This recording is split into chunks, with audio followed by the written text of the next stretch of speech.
하면서 정말 주님의 말씀만 의지하며 살아갈 수 있는 거룩하고 복된 주님의 자녀들 될 수 있도록 축복하여 주시옵소서. 하나님, 또한 하나님의 말씀을 듣는 시간입니다. 하나님의 말씀이 우리에게 생명과 위로와 힘이 되게 도와주시옵시고, 전하는 자와 듣는 자가 함께 은혜 받는 시간 될 수 있도록 축복해 주옵소서. 감사드립니다. 예수님의 귀하신 이름으로 기도드렸습니다. 아멘. 옆 사람과 인사 좀 해볼까요? 반갑습니다. 잘 오셨습니다. 네. 벌써 시작도 하기 전에 피곤해요. 네. 명절 때 얼마나 바쁘게 사셨는지. 사람이 살다가 때가 되면 하나님께로 다 돌아가야 됩니다. 이 하나님께서 정해놓으신 법이에요. 법. 히브리서 9장 27절 보면 제가 한번 봉독해 드립니다. 한 번 죽는 것은 뭐라고요? 사람에게 정해진 것이요, 그 후에는 심판이 있으리니. 사람이 한 번 사는 것은 정해져 있습니다. 근데 요즘은 이 말씀의 은혜를 받지 못하고 드라마의 은혜를 받잖아요. 도깨비의 은혜 받고, 구미호 이런 것의 은혜를 받습니다. 그리고 어떻게 합니까? 혹시나 다음 생에 있을까 기대하는 분들이 있는데 아닙니다. 없습니다. 성경은 하나님께서 딱 정해놓으셨습니다. 몇 번만 살라고? 한 번만 살라고. 요 얘기 안 할까 하다가 피곤해 하시는 것 같으니까. 네. 소양교회 지금은 돌아가셨지만 이혼호 목사님이 계셨거든요. 유튜브에도 나옵니다. 워낙 유명한 부흥 강사라서. 이 이혼호 목사님께서 이제 MBC에 여성 강자의 초대를 받으셔가지고 가서 설문조사를 하셨습니다. 다음 생에 여성들 30명을 모아놓고 다음 생에 태어나면 내 남편과 결혼하겠다, 공표, X표 30명을 대상으로. 근데 29분이 뭐라고요? 29번이 X표. 집에 가서 물어보지 마십시오, 남편분들. 한 분이 X표를 안 치는 거예요. 너무 궁금해가지고 그 답을 봤더니 이렇게 써 있더랍니다. 미쳤냐? 그놈이랑 또 살게? 미쳤냐? 그놈이랑 또 살게? 30분들 다 싫다는 거죠. 이번 생은 실패했으니 다음 생은 좋은 남자 만나, 좋은 아내 만나 살아야지. 없습니다. 이번 생이 하나님께서 짝 지어주신 사람이시고요, 이번 생을 아내와 남편과 함께 행복하게 사시길 바랍니다. 네, 사람은 한 번 살게끔 정해져 있다. 이건 하나님께서 정해 놓으셨습니다. 누구도 바꿀 수 없다라는 것이죠. 또 솔로몬도 마찬가지입니다. 한 번 살았습니다. 그리고 주님께 돌아가게 됩니다. 그게 43절입니다. 43절, 솔로몬이 그의 조상들과 함께 잠에 잤다라는 것은 잠을 잤다는 것이 아니고 죽었다라는 것이죠. 그의 아버지 다윗의 성읍에 장사되고 그의 아들 르호보암이 대신하여 왕이 되니라. 솔로몬이 이 땅에 다윗의 10번째 아들로 태어나서 이스라엘을 40년 통치했고요, 그의 나이가 되어서 하나님께로 죽어 돌아갔다라고 하는 것이 오늘 본문의 말씀입니다. 솔로몬이 이제 죽었습니다. 근데 그의 인생을 한번 오늘은 되돌아보고자 합니다. 솔로몬의 인생의 초기, 처음 왕이 됐을 때는요, 믿음이 아주 좋았습니다. 그래서 예루살렘에서부터 10km 떨어졌던 그 기드온까지 1,000마리의 소를 끌고 가서 거기도 하나님께 제물을 드리잖아요. 번제를 드리잖아요. 하나님 사모해서 1,000마리의 소를 끌고 갔다니까요. 하나님 사모해서 10km를 걸어가서 몇 날 며칠 하나님께 예배 드렸다니까요. 솔로몬이 처음 왕이 되었을 때는요, 하나님의 말씀대로 살고자 하는 열정, 하나님의 뜻대로 살고자 하는 믿음, 이런 게 있었습니다. 그걸 하나님도 아셨어요. 하나님이 모르시겠습니까? 하나님이 하나님 뜻대로 말씀대로 살고자 하는 걸 하나님이 아신다니까요. 그래서 하나님께서 솔로몬을 축복해 주시는데요, 그 축복의 말씀이 어디에 나오냐? 열왕기상 3장 10절부터 12절에 나옵니다. 제가 대표로 봉독해 드립니다. 솔로몬이 이것을 구하매 그 말씀이 주의 마음에 든지라. 이에 하나님께서 그에게 이르시되 내가 이것을 구하도다 자기를 위하여 장수하기를 구하지 아니하며 부도 구하지 아니하며 자기의 원수의 생명을 멸하기도 구하지 아니하고 오직 송사를 듣고 분별하는 지혜를 구하였으니 내가 내 말대로 하여 내게 지혜롭고 총명한 마음을 주노니 내 앞에도 너와 같은 자가 없었거니와 내 뒤에도 너와 같은 자가 일어남이 없으리라. 아멘. 말씀대로 살려고 했던 솔로몬이 복을 받았는데 어떤 복을 받았습니까? 기도한 대로 응답을 받는 복을 받았습니다. 구한 대로 얻게 되는 복을 받았습니다. 하나님이 그에게 원하시는 것을 응답해 주셨습니다. 근데 하나님이 솔로몬이 원하셨던 것만 준 것이 아닙니다. 그가 구하지 아니했던 것도 주셨는데 열왕기상 3장 13절입니다. 함께 읽어보겠습니다. 시작. 내가 또 내게 구하지 아니한 부귀와 영광도 내게 주노니 내 평생의 왕들 중에 너와 같은 자가 없을 것이라. 아멘. 하나님께서 뭐라고요? 구하지 아니했던 것도 주셨다라는 겁니다. 왜? 솔로몬의 마음이 어떠했는지 아셨기 때문에. 솔로몬이 처음에는 진실되게 하나님을 사모했다니까요. 솔로몬이 처음에는 그 말씀 붙잡고 살려고 노력했다니까요. 그래서 하나님께서 그가 구한 것만 주신 것이 아니라 그가 구하지 아니했던 것도 주셨다라는 겁니다. 이렇게 솔로몬이 말씀대로 살고자 했을 때, 하나님 뜻에 순종하려고 했을 때에 하나님께 많은 복을 받았습니다. 그런데 문제가 뭘까요? 시간이 지나면 지날수록 신앙의 진국이 되어져 가야 되는데 시간이 지나가면 지나갈수록 솔로몬의 믿음이 연약해져 갔다라는 것이죠. 열왕기상 11장 4절과 5절 제가 대표로 봉독해 드립니다. 솔로몬의 나이가 많을 때 그의 여인들이 그의 마음을 돌려 다른 신들을 따르게 하였으므로 왕의 마음이 그의 아버지 다윗의 마음과 같지 아니하며 그의 하나님 여호와 앞에 온전하지 못하였으니 이는 시돈 사람의 여신 아스다롯을 따르고 암몬 사람의 가증한 밀곰을 따름이라. 아멘. 솔로몬이 하나님을 사랑했던 첫 마음, 초심을 잃어버렸습니다. 그리고는 하나님이 아닌 우상을 사랑하고 이방 여인을 사랑하게 됩니다. 안타까웠던 것은 4절 다시 한번 보여주실까요?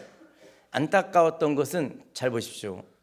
첫째 줄만 읽어보겠습니다. 시작. 솔로몬의 나이가 많을 때에. 꼭 말 안 드시는 분들 처음에 첫째 줄만 읽어요. 솔로몬이 언제 하나님을 떠났느냐? 그의 나이가 많을 때 떠났습니다. 나이가 많을 때 떠났다라는 것은요, 돌아올 기회가 없었다라는 것이죠. 이해가 되시겠죠? 젊었을 때 실패하거나 젊었을 때 떠나면 그래도 하나님이 생각이 나거나 그래도 믿음이 생각이 나거나 그래서 돌아오는 경우가 종종 있지. 옛 어른들이 청년 때 실패는 약이라고 말씀하시는 약. 실패를 해도요, 젊었을 때 해야죠. 나이가 들어서 하면 괴롭습니다. 넘어져도요, 어렸을 때 넘어져야지 나이가 들어서 넘어지면 많이 다칩니다. 젊었을 때 실패를 경험 삼아서 성공했다, 인생에 있어서 많이 찾아볼 수 있죠. 미국 사람들이 가장 존경하는 링컨 대통령 엄청나게 실패했습니다. 엄청나게 넘어졌던 인생입니다. 제가 좀 적어왔는데요, 몇 가지만. 그분이 무려 27번을 실패했었다라고 합니다. 27번. 한 번 실패해도 지금 일어나기 힘든데 27번. 23살 때 사업에 시작했다가 망했습니다. 24살 때 주의원에 도전했다가 실패했습니다. 정치에다가 안 되니까 다시금 또 사업에 손을 대서 25살 때 사업에 손을 댔다가 실패했습니다. 이때 진 빚을 갚기 위해 무려 17년 고생했다라고 합니다. 30살 때는요 의장직에 도전했다가 실패했고요. 35살에는 하원 의원에 도전했다가 실패했고요. 47세에는 상원 의원에 도전했다가 실패했고요. 50세 때는 의원에 도전했다가 또 실패했습니다. 자꾸 실패하니까 주변의 사람들이요 자살할까 봐 성공하지 못하고 자꾸 실패하니까 그래서 그 집에 가가지고요 모든 흉기들을 다 치워버렸다라고 합니다. 너무 많이 실패하니까. 이렇게 수도 없이 실패를 많이 했던 사람이 링컨이었습니다. 그런데 52세에 대통령이 당선이 되죠. 우리가 기억하는 링컨은 실패자, 패배자로 기억하지 않잖아요.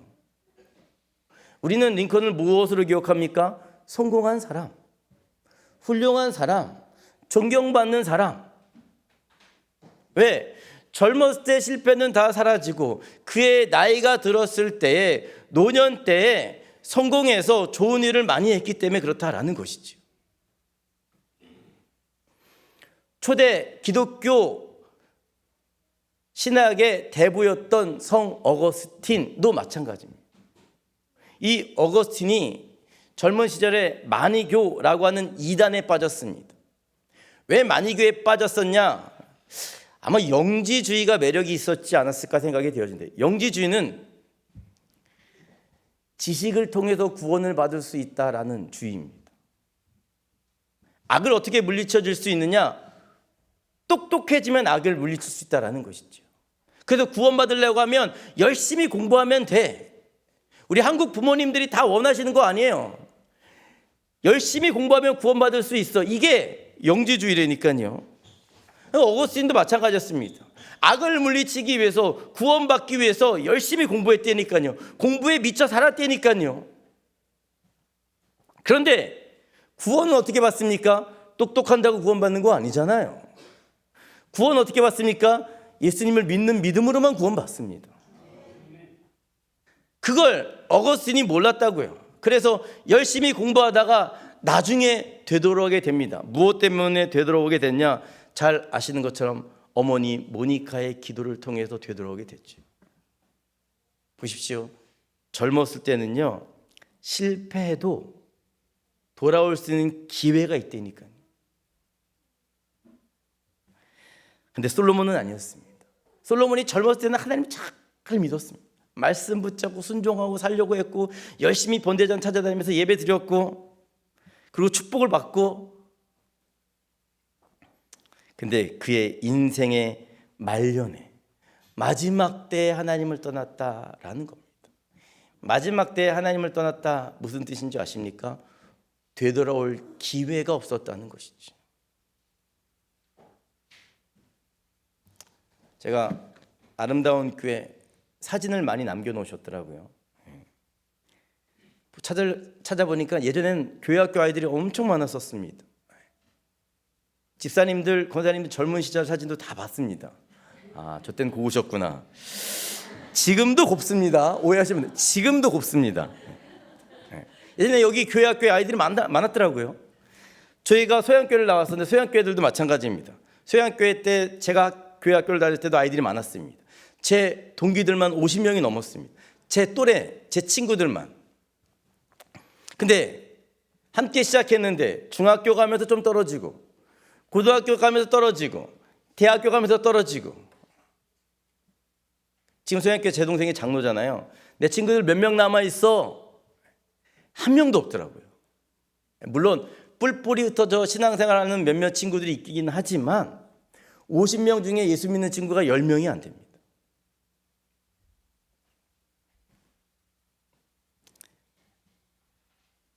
그래도 괜찮습니다. 젊었을 때 떠났던 건 괜찮다니까요. 가끔 전화합니다. 뭐가? 아, 술 먹었구나. 이 술 먹은 사람들의 특징이 전화를 끊을 줄 모르더라고요. 자기 하고 싶은 얘기만 하고. 한참을 듣고 있습니다. 그래도 괜찮아. 네, 괜찮습니다. 기회가 있으니까. 또 힘들면 기도해달라고 해요. 야, 기도는 네가 해야 하나님께서 들어주시지. 하나님께서 요즘 내 기도 안 들어주셔. 이렇게 얘기합니다. 너 기도해야 돼. 아직까지 하나님을 믿는 마음이 있는 거예요. 기도해달라는 거 보면. 보십시오. 젊었을 때는 기회가 있다니까요. 그런데 나이 들어서 떠나신 분들에겐 기회가 없습니다. 장로님, 권사님, 기회가 없습니다. 이제 떠나면 안 됩니다. 주님 꼭 붙잡고 살아가야 됩니다. 근데 성경의 핵심은 젊었을 때 나갔다 와라, 이게 핵심이 아니겠죠. 그렇잖아요. 성경의 핵심은 젊을 때 열심히 놀다가 나이 들어서 하나님께로 와라, 이게 아닐 겁니다. 왜 그럴까요? 사람은 언제 죽을지 알 수 없기 때문입니다. 지난주에 우리 박효정 집사님 어머님이 돌아가셨는데 하나님께서 너 97살까지 살아, 97살이라고 하셨죠? 97살까지 살아. 그러면 80살까지 놀다 오십시오. 괜찮을 것 같아요. 근데 문제가 뭘까요? 문제는 언제 하나님께로 돌아갈지 아는 사람이 아무도 없다라는 겁니다. 그래서 성경은 뭘 강조하느냐? 항상 한결같은 마음으로 주님을 섬겨라, 이걸 말씀하고 있습니다. 한결같은 마음. 언제 주님께로 돌아갈지 알 수 없으니까. 오는 건 순서가 있더라고요. 오는 건 순서가 있습니다. 아시는 것처럼 가는 건 순서가 없습니다. 박효정 집사님의 어머님께서 97년을 사셨을 동안 그 교회 그 권사님보다 젊은 분들이 더 먼저 가셨잖아요. 오는 건 순서가 있는데 가는 건 순서가 없다니까요. 그래서 언제 하나님 앞에 설지 모르기 때문에 늘 뭐라고요? 한결같은 마음으로 주님을 섬겨야 된다니까요. 사도행전 16장을 찾아보겠습니다. 사도행전 16장 6절서부터 10절 말씀입니다. 사도행전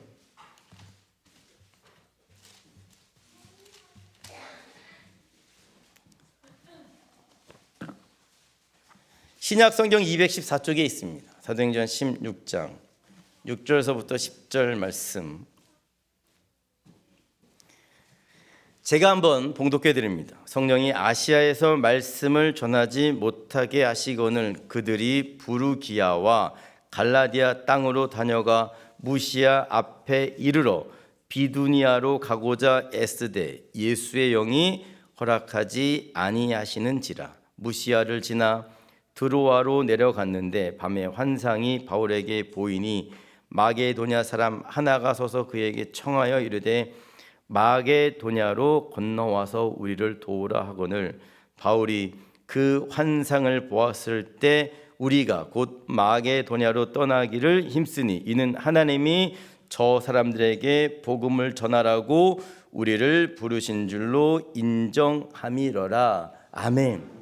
바울이 원래요 일행과 함께 가서 복음을 전하고 싶었던 지역은 소아시아, 지금의 터키 지역이었습니다. 근데 하나님께서 오셔가지고 그 예수의 영이 오셔서 막으셨다고요. 그리고는 어디로 인도하셨냐? 마게도냐로 인도하십니다. 지금의 유럽 쪽으로 인도하셨습니다. 바울이 자기의 길을 포기하고 누구를 쫓아서 이제 사역을 시작하느냐? 예수님의 영이 인도하시는 대로, 하나님의 영이 이끄시는 대로. 나는 이쪽으로 하고 싶었는데 여기를 포기하고 하나님의 영이 이끄신 대로 이제 가기를 시작합니다. 그러면 보통은 어떻게 생각할까요? 복 받을 거야, 잘 될 거야, 형통할 거야, 하나님께서 지켜주실 거야, 이렇게 생각하잖아요. 왜? 내가 가는 길을 포기하고 하나님이 가시려고 하나님께서 인도하시는 길을 순종함으로 따라갔기 때문에 하나님 길을 따라가니까, 인도하신 대로 따라가니까 하나님께서 복 주시겠지, 책임져 주시겠지, 보호해 주시겠지, 이렇게 생각을 합니다. 그래서 하나님께서 인도하신 대로 그 빌립보로 가가지고요 귀신 들린 여종을 고쳐주잖아요. 그런데 되돌아온 것은 무엇이었습니까? 매를 맞고 감옥에 갇히는 것이었습니다. 사도행전 16장 22절입니다. 사도행전 16장 22절 함께 읽어보겠습니다. 시작. 무리가 일제히 일어나 고발하니 상관들이 옷을 찢어 벗기고 매로 치라하여 많이 친 후에 옥에 가두고 간수에게 명하여 든든히 지키라 하니. 아멘. 귀신 들린 여종을 고쳐줬더니까요, 그 여종을 통해서 돈 벌어먹고 살았던 사람들이 바울과 그 일행을 고발하였고요, 매 맞고 감옥에 갇혔다라는 겁니다. 보십시오. 내 길을 포기하고 주님께서 원하시는 그 길을 갔는데, 그 길을 가서 얻은 것이 뭐냐? 매 맞고 옥에 갇히는 것이었다니까요. 또 있습니다. 사도행전 17장 32절 제가 한번 읽어보겠습니다. 그들이 죽은 자의 부활을 듣고 어떤 사람은 뭐라고요? 조롱도 하고 어떤 사람은 이 일에 대하여 내 말을 다시 듣겠다 하니. 바울이 아덴이라고 가서, 아덴 지금의 아테네 지역에 가가지고 복음을 전했는데요, 그 복음을 들었던 사람들이 바울이 전하는 이야기를 듣고 바울을 뭐 했다고요? 조롱했다라는 겁니다. 바울이 지금 예수님의 영이 인도하시는 그 길로 가고 있습니다. 갔는데 처음에는 매 맞고 고문당하고 옥에 갇혔고요, 그 다음에 또 그 길을 가게 되었는데 그 다음에 뭘 당했다고요? 조롱당했다라는 겁니다. 또 사도행전 18장에 보니까 바울이 복음을 전하다 먹고 살 일이 막막해져서 천막 만드는 일을 해요. 브리스길라와 아굴라를 만나가지고 그 일을 합니다. 노동을 해요. 놀랍지 않습니까? 바울이 자기의 길을 포기하고 예수의 영이 인도하신 대로 따라 살아갔는데, 첫 번째는 매를 맞춰서 감옥에 갇혔고요, 두 번째는 사람들에게 조롱을 당했고요, 세 번째는 먹고 살 일이 막막해서 뭐 했다고요? 천막 끼는 일을 했다라는 것이죠. 무슨 뜻입니까? 살기가 쉽지 않았다라는 겁니다. 그런데 사도행전 18장 18절 찾아보겠습니다. 사도행전 18장 18절 함께 읽어보겠습니다. 시작. 바울은 더 여러 날 머물다가 형제들과 작별하고 배 타고 수리아로 떠날새 브리스길라와 아굴라도 함께 하더라. 바울이 일찍이 서원이 있었으므로 겐그리아에서 머리를 깎았더라. 아멘. 바울이 겐그리아에 도착해서는요, 뭘 했습니까? 머리를 깎았습니다. 머리를 깎았다 라고 하는 것은요, 자기 받은 사명을 잊지 않기 위해서 노력했다라는 겁니다. 머리를 깎았다라고 하는 것은 마음을 다 잡았다라는 겁니다. 바울이요, 마음을 다 잡았습니다. 어떤 마음? 복음을 위해 살겠다라고 하는 마음. 어떤 마음? 주님 사랑하겠다라고 하는 마음. 그 마음을 붙잡았다니까요. 아니, 복음을 전하다가 일평생 매 맞고 조롱당하고 감옥에 갇히고 굶주리고 살고 헐벗고 살고 매일 위험 속에 살아갔는데도 불구하고 바울이 더 예수님을 사랑하기 위해서, 더 말씀에 순종하기 위해서, 더 주님 뜻대로 살기 위해서 뭐 했다고요? 머리를 깎았다라는 겁니다. 머리를 깎았다.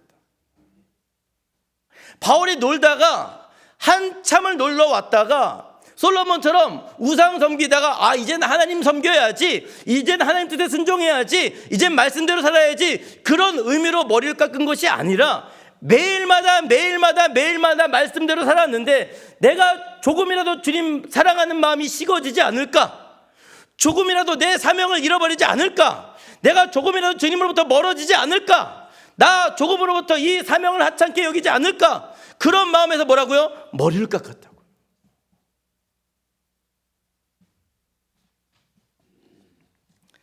사랑하는 여러분, 처음 은혜 받았던 그 마음 남아 계십니까?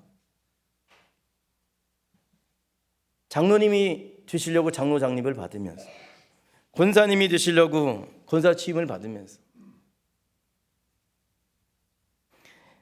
은혜 받고 하나님께 드렸던 약속, 그 약속 잘 지키며 살아가고 계십니까? 바울은요, 복음 때문에 정말 힘들게 살았어요. 그 똑똑했던 바울이 외국까지 가서 사람들에게 조롱을 받았다니까요. 그 높은 관직에 있었던 바울이 매 맞고 감옥에 갔다니까요. 뭐 때문에? 복음 때문에. 그런데도 바울이 주님을 더 사랑하기 위해서, 그런데도 바울이 주님의 뜻에 순종하기 위해서, 그런데도 바울이 주님으로부터 멀어지지 않기 위해서 머리를 깎고 나 더 예수 잘 믿어야지, 나 더 말씀에 순종하고 살아야지, 나 복음 전하는데 최선을 다해야지, 이 마음 붙잡고 살았다라는 것입니다. 오늘 우리가 그랬으면 좋겠습니다. 첫 마음 잃어버리지 않고 주님 사랑하는 마음이 더 깊어졌으면 좋겠고요. 주님으로부터 멀어지지 않기 위해서 날마다 우리가 영적인 머리를 자르면서 살아가는 저와 여러분 모두가 되시기를 주님의 이름으로 부탁을 드립니다. 기도하겠습니다.